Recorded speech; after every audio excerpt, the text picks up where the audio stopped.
ನೀವು ಎಷ್ಟು ನಂಬ್ತೀರಾ ರಾಯರನ್ನ? ನಂಬೋಕೆ ಅಂತ ಹೆಚ್ಚಿತವಾಗಿ ಯಾರು ನಂಬಲ್ಲ, ಅಷ್ಟು ನಂಬಿದೀವಿ ನಾವು. ಮನಸ್ಪೂರ್ವಕವಾಗಿ ನಂಬಿದೀವಿ ಅವ್ರು ರಾಯರು.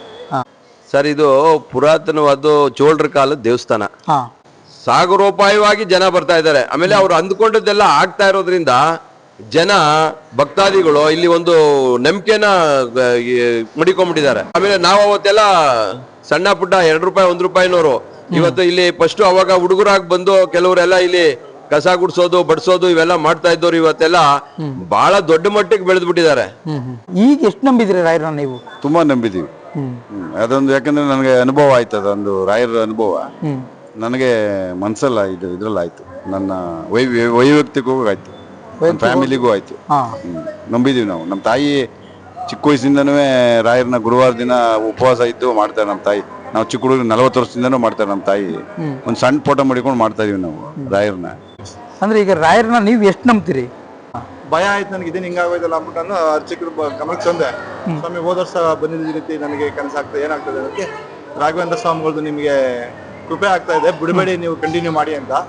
ಹಾಗಾಗಿ ನೀವು ತಪ್ಪದೆ ಆ ಕಾರ್ಯಕ್ರಮಗಳು ಗೊತ್ತಾದ ತಕ್ಷಣ ಇಮ್ಮಿಡಿಯೇಟ್ ಬಂದು ಪೂಜೆ ಕಾರ್ಯಕ್ರಮಗಳಿಗೆ ಭಾಗವಹಿಸಿ ಅಂತ ಹೇಳಿದ್ರು. ಸೊ ಭಯ ಭೀತಿ ಭಕ್ತಿಯಿಂದ ಬಂದು ಮುಂದುವರಿಸ್ತಾರೆ. ನೀವು ಇಲ್ಲಿಗೆ ಎಷ್ಟು ವರ್ಷದಿಂದ ಬರ್ತಾ ಇದ್ದೀರಿ? ನಾನು ಸುಮಾರು ಒಂದು 35 ವರ್ಷದಿಂದ 35 ವರ್ಷದಿಂದ ಬರ್ತಾ ಇದ್ದೀರಿ. ಅಂದರೆ ನೀವು ರಾಯರನ್ನ ಎಷ್ಟು ನಂಬ್ತೀರಿ? ನೀವು ರಾಯರು ನಿಮ್ಮನ್ನ ಎಷ್ಟು ನಂಬಿದ್ದಾರೆ? ನಾನು ರಾಯರನ್ನ ಎಷ್ಟು ನಂಬಿದ್ದೀನಿ ಅಂತಂದ್ರೆ ನನ್ನ ಎಲ್ಲಾ ಕಷ್ಟಗಳನ್ನು ತೀರ್ಸಿದ್ದಾರೆ. ಹಾಯ್, ಹಲೋ, ನಮಸ್ಕಾರ. ನಾನು ನಿಮ್ಮ ರಾಯರ ಭಕ್ತ ಶಿವಕುಮಾರ. RBS 666 ಚಾನಲ್ಗೆ ಸ್ವಾಗತ, ಸುಸ್ವಾಗತ. ನಾನಿವತ್ತು ಕನಕಾಪುರದಲ್ಲಿರುವಂತಹ ಕೋಟೆ ರಂಗನಾಥ ಸ್ವಾಮಿ ದೇವಸ್ಥಾನಕ್ಕೆ ಹೋಗ್ತಾ ಇದ್ದೀನಿ. ಅಲ್ಲಿ ರಾಯರ 354ನೇ ಆರಾಧನಾ ಮಹೋತ್ಸವ ನಡೀತಾ ಇದೆ. ಅಲ್ಲಿ ಯಾವ ರೀತಿ ವಿಜೃಂಭಣೆಯಿಂದ ನಡೀತಾ ಇದೆ ಅನ್ನೋದನ್ನು ಕೂಡ ನಿಮ್ಗೆ ತೋರಿಸ್ತಾ ಹೋಗ್ತೀನಿ. ಹಾಗೆ ಅವರ ಕಷ್ಟಗಳನ್ನು ಯಾವ ರೀತಿ ಪರಿಹಾರ ಮಾಡಿಕೊಂಡ್ರು ಈ ದೇವಸ್ಥಾನಕ್ಕೆ ಬಂದು ಅಂತ ನಿಮ್ಗೆ ಅವ್ರ ಹತ್ರನೇ ಹೇಳಿಸ್ತೀನಿ. ಬನ್ನಿ, ಈಗ ಕನಕಾಪುರದಲ್ಲಿರುವಂತಹ ಕೋಟೆ ರಂಗನಾಥ ಸ್ವಾಮಿ ದೇವಸ್ಥಾನಕ್ಕೆ ಹೋಗೋಣ. ಅಲ್ಲಿ ಕೂಡ ರಾಯರ ಪ್ರತಿಷ್ಠಾಪನೆಯಾಗಿ 37 ವರ್ಷ ಆಗಿದೆ. ಅಲ್ಲಿ ಯಾವ ರೀತಿ ರಾಯರು ಪವಾಡವನ್ನು ಮಾಡ್ತಾ ಇದ್ದಾರೆ ಅನ್ನೋದನ್ನು ಕೂಡ ನಿಮ್ಗೆ ಹೇಳ್ತಾ ಹೋಗ್ತೀನಿ. ಬನ್ನಿ, ಈಗ ಕೋಟೆ ರಂಗನಾಥ ಸ್ವಾಮಿ ದೇವಸ್ಥಾನಕ್ಕೆ ಹೋಗೋಣ. ಅಮ್ಮ ನಮಸ್ಕಾರ. ನಮಸ್ಕಾರ ಸರ್. ನಿಮ್ಮ ಹೆಸರು? ಶ್ವೇತಾ ಅಂತ. ಈಗ ತುಲಾಭಾರ ಮಾಡಿಸಿದ್ರಲ್ಲ, ಏನು ಅರ್ಕೆ ಮಾಡ್ಕೊಂಡಿದ್ರಾ? ಅವನಿಗೆ ಸ್ವಲ್ಪ ಹುಷಾರಿರ್ಲಿಲ್ಲ, ಆ ಕಾರಣಕ್ಕೆ ಅರ್ಕೆ ಮಾಡ್ಕೊಂಡಿದ್ರು. ಹುಷಾರಾದ ಅದಕ್ಕೆ ತುಲಾಭಾರ ಮಾಡಿಸ್ತಾ ಇದ್ವಿ. ನೀವು ಯಾವ ಊರವರು? ನಾವ್ ಇದೇ ಊರು ಸರ್. ಇದೇ ಊರವರು. ಏನು ಹುಷಾರಿದ್ದಿರಲಿಲ್ಲ ಅವ್ರಿಗೆ? ಅವನು 8 ತುಂಬ 9ಕ್ಕೆ ಇನ್ನ ಅವನು 9 ಮಂತ್ ಕಂಪ್ಲೀಟ್ ಆಗಿಲ್ಲ, ಹಾಗೆ ಹುಟ್ಟಿದ್ದು.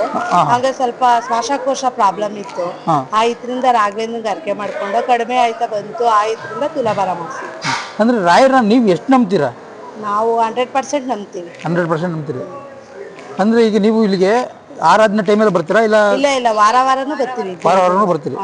ಅಂದ್ರೆ ಯಾವ ವಾರ ಪೂಜೆ ಇರುತ್ತೆ ಇಲ್ಲಿ? ಗುರುವಾರ ಜಾಸ್ತಿ. ನಾವು ಗುರುವಾರನೇ ಜಾಸ್ತಿ ಬರೋದು. ಇಲ್ಲಿ ಗುರುವಾರ ಜಾಸ್ತಿ ಬರ್ತೀರಾ ಇಲ್ಲಿಗೆ?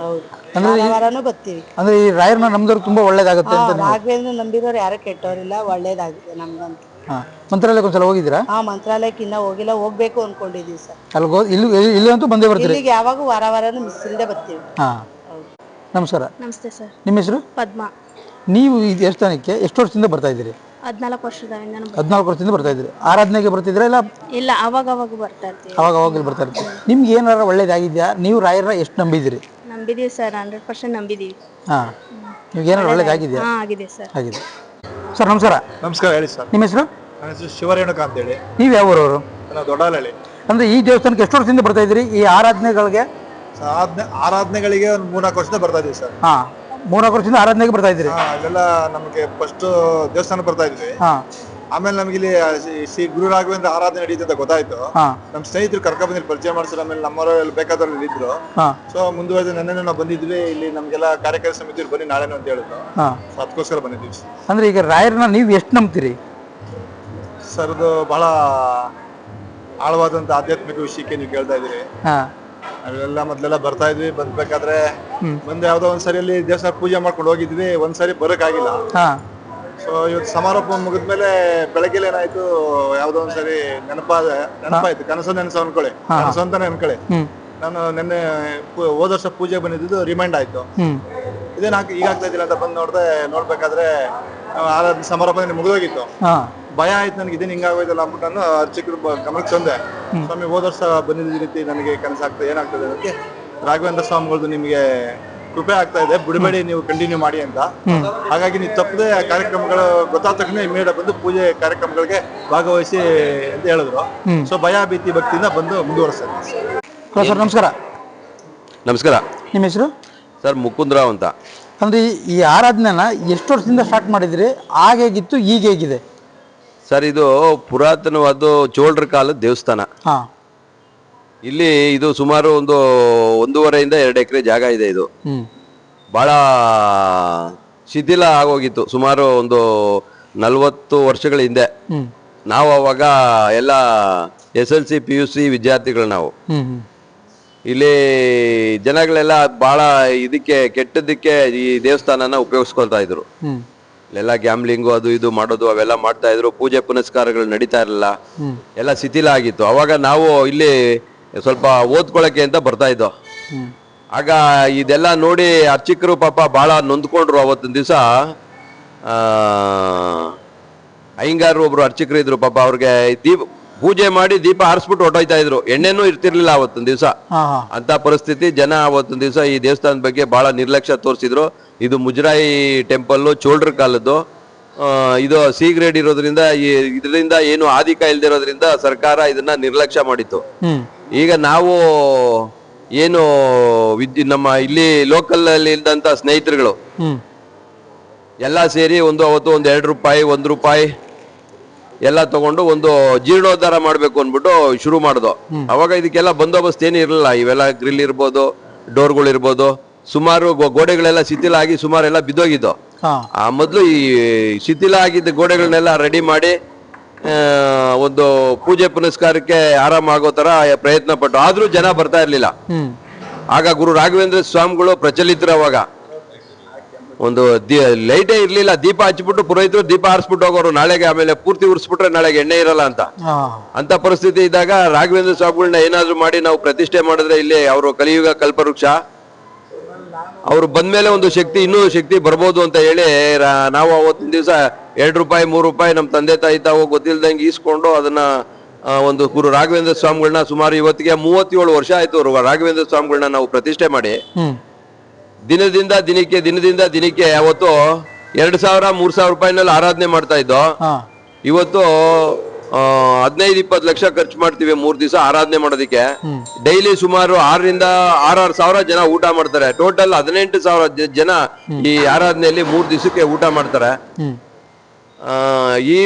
ಅವತ್ತಿಗೂ ಯಾವ ತರ ಬೆಳೀತಾ ಇದೆ ಅಂತಂದ್ರೆ, ನಾವು ಹೋಗಿ ಭಕ್ತಾದಿಗಳಿಗೆ ಬರೀ ಒಂದು ಇನ್ವೈಟ್ ಮಾಡ್ಬಿಟ್ಟು ಬರ್ತೀವಿ ಅಷ್ಟೇ.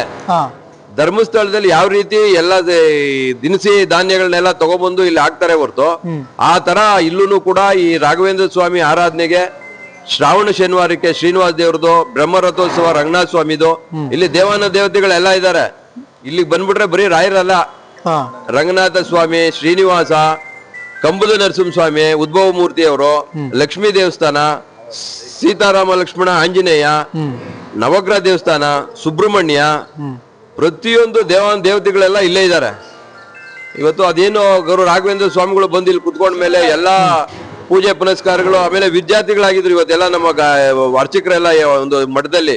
ನಾವು ಅವತ್ತು ಯಾವ್ದೋ ಒಂದು ಇದಕ್ಕೆ ಹೋದಾಗ ಅವ್ರನ್ನ ಕೇಳ್ಕೊಂಡಾಗ ಮಕ್ಕಳೆಲ್ಲ ಬಂದು ಇವತ್ತು ಪೂಜೆ ಪುನಸ್ಕಾರ ಬಹಳ ನಮ್ಮ ಅದೃಷ್ಟ ಅಂದ್ರೆ ನಮ್ಮ ಪ್ರಸಾದಿ ದೀಕ್ಷಿತ್ ಅವರು ಈ ಒಂದು ದೇವಸ್ಥಾನದಲ್ಲಿ ಅರ್ಚಕರಾಗಿ ಬಂದ್ಮೇಲೆ ಅದೇನ್ ಶಕ್ತಿ ತುಂಬಿದ್ರೋ ಗೊತ್ತಿಲ್ಲ, ಸಾಗರೋಪಾಯವಾಗಿ ಜನ ಬರ್ತಾ ಇದ್ದಾರೆ. ಆಮೇಲೆ ಅವ್ರು ಅಂದ್ಕೊಂಡದ್ದೆಲ್ಲ ಆಗ್ತಾ ಇರೋದ್ರಿಂದ ಜನ ಭಕ್ತಾದಿಗಳು ಇಲ್ಲಿ ಒಂದು ನಂಬಿಕೆನ ಮಡಿಕೊಂಡ್ಬಿಟ್ಟಿದ್ದಾರೆ.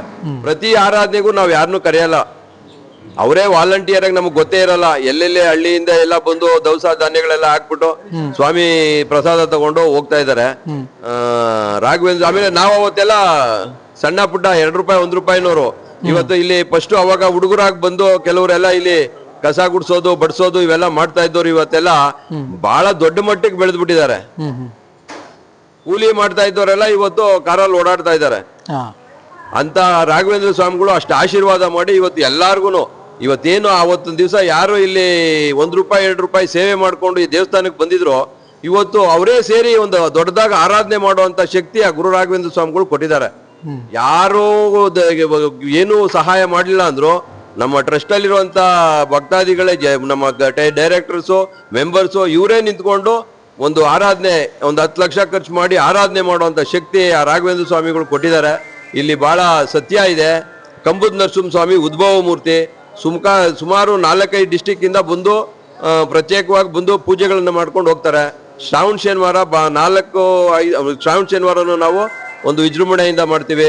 ಒಂದು ರಥ ಶಿಥಿಲ ಆಗಿ ಮುರಿದೋಗಿತ್ತು, ಇದು ಹಳೆಯ ಕಾಲದ್ದು 100-150 ವರ್ಷದ್ದು. ಈಗ ನಮ್ಮ ಟ್ರಸ್ಟ್ ಇಂದಾನೆ ನಾವೆಲ್ಲ ಯಾರ ಒಂದು ಸರ್ಕಾರ ಆಗ್ಲಿ ಇವ್ರಾಗ್ಲಿ ಯಾರದೇ ಒಂದು ಸಹಾಯ ತಗೊಳ್ದಿರ ನಮ್ಮ ಟ್ರಸ್ಟ್ ಮೆಂಬರ್ಸು ಮತ್ತೆ ನಮ್ಮ ಸ್ನೇಹಿತರುಗಳಿಂದ ಎಲ್ಲ ಸೇರಿ ಒಂದು 12 ಲಕ್ಷ 13 ಲಕ್ಷ ರೂಪಾಯಿದು ಒಂದು ಹೊಸದಾಗಿ ಒಂದು 20 ಅಡಿ ಉದ್ದದ ರಥನ ಹೊಸ ರಥ ಮಾಡಿ ಮೊನ್ನೆ ರಘುನಾಥ ಸ್ವಾಮಿ ಬ್ರಹ್ಮರಥೋತ್ಸವ ಮಾಡಿದೀವಿ. ಎಲ್ಲ ಸ್ವಾಮಿ ಕೃಪೆ, ಸ್ವಾಮಿ ಆಶೀರ್ವಾದ ಜನಗಳು ಅವತ್ತೊಂದು ದಿವಸಕ್ಕೂ ಸಾಗರೋಪಾಯವಾಗಿ ಬರ್ತಾ ಇದ್ದಾರೆ. ಆರಾಧನೆಯನ್ನ ಬಹಳ ಚೆನ್ನಾಗಿ ನಡೆಸ್ತಾ ಇದ್ದಾರೆ. ಆಮೇಲೆ ನಾವು ಕೇಳೋದೇ ಇಲ್ಲ, ಬೇಕಾಗಿಲ್ಲ. ಕಲಿಯುಗ ಕಲ್ಪವೃಕ್ಷ ಅಂದ್ರೆ ಹೆಂಗೋ ಅವ್ರು ಏನ್ ಮಾಡ್ಬೇಕು ನಾವು ಅಂದ್ಕೋತೀವೋ ಅಷ್ಟು ಆ ಶಕ್ತಿನ ನಮಗ್ ಕೊಡ್ತಾರೆ. ಅಷ್ಟೇ ಭಕ್ತಾದಿಗಳು ಬಂದು ನಮಗ್ ಗೊತ್ತು ಗುರಿ ಇಲ್ದೇ ಇರೋರೆಲ್ಲ ಬಂದು ನಾವು ಯಾವ ಊರು ಈ ಊರು ಅಂದ್ಬಿಟ್ಟು ದವಸ ಧಾನ್ಯಗಳೆಲ್ಲ ಹಾಕ್ಬಿಟ್ಟು ಹೋಗ್ತಾರೆ. ನಾವು ಅದೇ ರೀತಿ ಸೇವೆ ಮಾಡ್ತಾ ಇದ್ದೀವಿ. ಆ ರಾಘವೇಂದ್ರ ಸ್ವಾಮಿಗಳು ನಮ್ಮ ಇಲ್ಲಿ ಸೇವೆ ಮಾಡ್ತಾ ಇರೋರೆಲ್ಲರೂ ಸಮೃದ್ಧಿಯಾಗಿದ್ದಾರೆ. ಅವ್ರಿಗೆ ಸಮೃದ್ಧಿಯಾಗಿ ಆಶೀರ್ವಾದ ಮಾಡಿದ್ದಾರೆ, ನೆಮ್ಮದಿಯಾಗಿದ್ದಾರೆ, ಚೆನ್ನಾಗಿದ್ದಾರೆ. ನಾನು ಈ ಫಸ್ಟು ಒಂದು 20 ಜನ ಸೇರಿ ಮಾಡ್ದೋ. ಅವತ್ತೊಂದು ದಿವಸ ನಮ್ಮ ಇವತ್ತು ಪ್ರೆಸೆಂಟ್ MLC ಅವರು ಫೌಂಡರ್ ಪ್ರೆಸಿಡೆಂಟ್ ಆಗಿದ್ರು. ಅವ್ರು ಹಂಗೆ ರಾಜಕೀಯವಾಗಿ ಇವತ್ತು ಅವರು ಸ್ಟಾರ್ಟ್ ಮಾಡಿ ಮುನ್ಸಿಪಲ್ ಅಧ್ಯಕ್ಷರಾದ್ರು, ಈಗ MLC ಆಗಿದ್ದಾರೆ.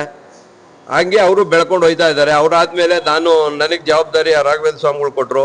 ಅವತ್ತಿಂದ ಇವತ್ತಿನ ತನಕನೂ ಇಲ್ಲಿರೋರೆಲ್ಲರೂ ನಾವು ನಡ್ಸ್ಕೊಂಡು ಹೋಗ್ತಾ ಇದ್ದೀವಿ. ಇಲ್ಲಿ ಕಾರ್ಯದರ್ಶಿ ಅವರು ಸುರೇಶ್ ಅವರು ನನ್ನ ಅನುಭವ ನಾನು ಹೇಳಿದ್ದೀನಿ. ನಾನು ಅಧ್ಯಕ್ಷನಾಗಿ ಇಲ್ಲಿ ಏನೇನು ನಡೀತು ಅಂತ ಅವತ್ತಿಂದ ಅವರು 1-2 ಮಾತು ಹೇಳ್ತಾರೆ. ಅವ್ರ ಅನುಭವ ಅವರು ಹಂಚ್ಕೊಳ್ಳಿ. ಇನ್ನೊಂದು ಕ್ವಶನ್ ಇದೆ, ಹೇಳಿ ಸರ್. ಈಗ 37 ವರ್ಷ ಆಯ್ತು ನಾವು ಪ್ರತಿಷ್ಠಾಪನೆ ಮಾಡಿ ರಾಘವೇಂದ್ರ ಸ್ವಾಮಿನ ಅಂತಂದ್ರೆ, ಆಗ ನಂಬಿಕೆಗೂ ಈಗಿನ ನಂಬಿಕೆಗೂ ನೀವು ಎಷ್ಟು ನಂಬ್ತೀರಾ ರಾಯರನ್ನ? ಸರ್, ಈ ನಂಬಿಕೆ ಅಂತ ನಾನು ಅವಾಗ ಹೇಳಿದ್ನಲ್ಲ ನಿಮ್ಗೆ. ನಾವು ಅವತ್ತು 1 ರೂಪಾಯಿ 2 ರೂಪಾಯಿ ಮನೆಯಲ್ಲಿ ಕದ್ದಿರ್ಬೋದು, ಇಲ್ಲ ಸುಳ್ಳು ಹೇಳಿ ಇಸ್ಕೊಂಡ್ಬಂದು ರಾಯರ್ ಪ್ರತಿಷ್ಠೆ ಮಾಡಿರ್ಬೋದು. ಇವತ್ತು 15 ಅಲ್ಲ 20 ಲಕ್ಷ ಖರ್ಚಾದ್ರೂ ನಾವೇ ನಿಂತ್ಕೊಂಡು ಮಾಡುವಂತ ಶಕ್ತಿ ಆ ರಾಘವೇಂದ್ರ ಸ್ವಾಮಿಗಳು ಕೊಟ್ಟಿದ್ದಾರೆ. ನಮ್ಗೇನು ಬೇಡಿ, ಅವ್ರ ಆಶೀರ್ವಾದ ಇದೆಯಲ್ಲ ಸಾಕು. ನಮ್ ಯಾರ ಆಶೀರ್ವಾದನೂ ಬೇಡಿ. ಆತರ ನಾವು ನಮ್ಮ ಸ್ವಂತ ಶಕ್ತಿಲೇ ಈ ಮಠದಲ್ಲಿ ಬೆಳೆದಿದೀವಿ ಅನ್ನೋದಕ್ಕೆ ಆ ರಾಘವೇಂದ್ರ ಸ್ವಾಮಿಗಳೇ ಸಾಕ್ಷಿ. ಅವ್ರ ಆಶೀರ್ವಾದದಿಂದ ನಾವು ಇವತ್ತು ಬಹಳ ದೊಡ್ಡದಾಗಿ ನಮ್ಗೇನ್ ಬೇಕು, ಮನುಷ್ಯನ್ಗೆ ಏನ್ ಬೇಕು ಎಲ್ಲ ಕೊಟ್ಟಿದ್ದಾರೆ. ನಾವು ಕೇಳಿದ್ದೆಲ್ಲ ಕೊಟ್ಟಿದ್ದಾರೆ ರಾಘವೇಂದ್ರ ಸ್ವಾಮಿಗಳು. ಇನ್ನೇನು ನಾವು ಅವ್ರ ಹತ್ರ ಬೇಡಂಗೆ ಇಲ್ಲ, ನೆಮ್ಮದಿಯಾಗಿದ್ದೀವಿ. ಏನಾದ್ರು ನಾವು ತಪ್ಪು ಮಾಡಿದ್ರೆ, ಕೆಲವ್ರು ತಪ್ಪು ಮಾಡಿರೋರು ಅಡ್ರೆಸ್ ಇಲ್ದಂಗೆ ಹೊಟ್ಟೋಗ್ಬಿಟ್ಟಿದ್ದಾರೆ. ಇನ್ ಮಿಕ್ದವ್ರು ನೆಮ್ಮದಿಯ ಸ್ವಾಮಿನ ನಂಬಿ ಸೇವೆ ಮಾಡಿರೋರು ಯಾರೂ ಕೆಟ್ಟಿಲ್ಲ ಇಲ್ಲಿ. ಅಂತ ಪವಿತ್ರವಾದ ಸ್ಥಳ, ಅಂತ ಒಂದು ಒಳ್ಳೆ ಜಾಗ. ಇಲ್ಲಿ ನಾವೇನು ಭಕ್ತಿಯಿಂದ ಪೂಜೆ ಮಾಡಿ ಏನ್ ಕೇಳ್ತೀವಿ ಅದನ್ನ ಇಮಿಡಿಯೇಟ್ ಆಗಿ ಗುರು ರಾಘವೇಂದ್ರ ಸ್ವಾಮಿಗಳು ಕೊಟ್ಟಿದ್ದಾರೆ. ಇದರಲ್ಲಿ ಇಲ್ಲಿ ಕೂತಿರೋ ನಮ್ಮ ಟ್ರಸ್ಟ್ ಮೆಂಬರ್ಸ್ಗಳೇ ಸಾಕ್ಷಿ. ಇಲ್ಲಿದ್ದವರೆಲ್ಲ ಇವ್ರೇನ್ ಫಸ್ಟ್ ಏನ್ ಕರೋಡ್ಪತಿಗಳಲ್ಲ, ಇವ್ರ ತಂದೆ ತಾಯಿ ಏನ್ ಶ್ರೀಮಂತರಲ್ಲ.